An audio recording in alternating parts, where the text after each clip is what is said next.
Bismillahirrahmanirrahim. Assalamu alaikum. My name is Burhan Shah, and I'm here to talk about personal branding.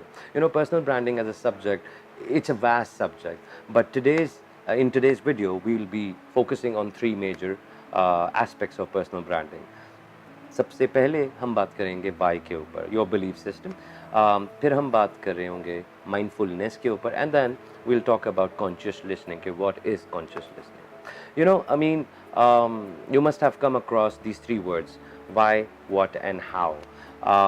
And there are different case studies and theories that you find regarding these three words.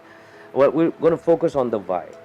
As I said, that why explains your belief system to the outer world.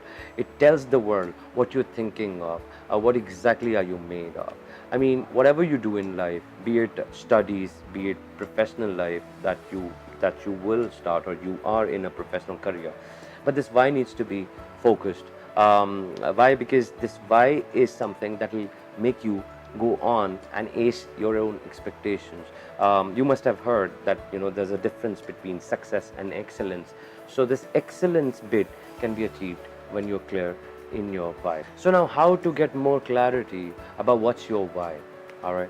So this is where mindfulness comes in. You got to understand your internal dialogue, your internal narrative, what you think, what are the thoughts that are constantly surrounding your brain. And once you know about your internal dialogue, that is when you need to understand what does your surroundings demand from you, or what they expect from you. Once you're aware of your surroundings, then it becomes easier for you to communicate your why to others.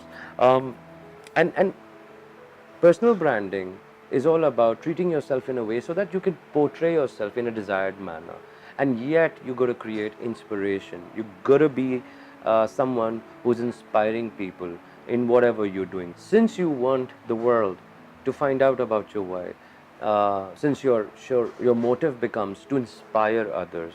So when we talk about conscious listening helps you understand others' perspective as well. I mean, if you want to be an inspiration to others, you need to find out what others think, what they are made of, and you can only do that while listening to them.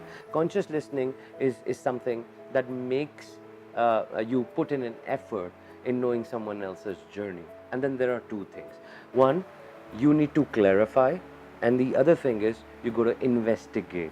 Now, how do you clarify, or how do you create this difference between clarification and investigation?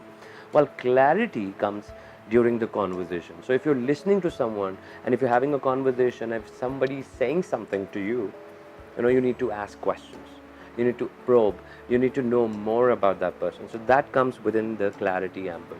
When it comes to investigation, I mean, once you've had that conversation, once that person has informed you about certain things, then you go back, you become a researcher, and you wear the researcher hat, and then you may be on internet or through books, you can actually get to know about that particular issue, or you can learn further about that particular issue. So what happens when you're consciously listening? Not only you're understanding the other person's journey, but you're making the other person feel that that person is an important person in your life. Now, things that we have discussed, let me recap. I mean, you need to understand your why. Why are you here in this world? Why would you do anything that you do? What difference would it make?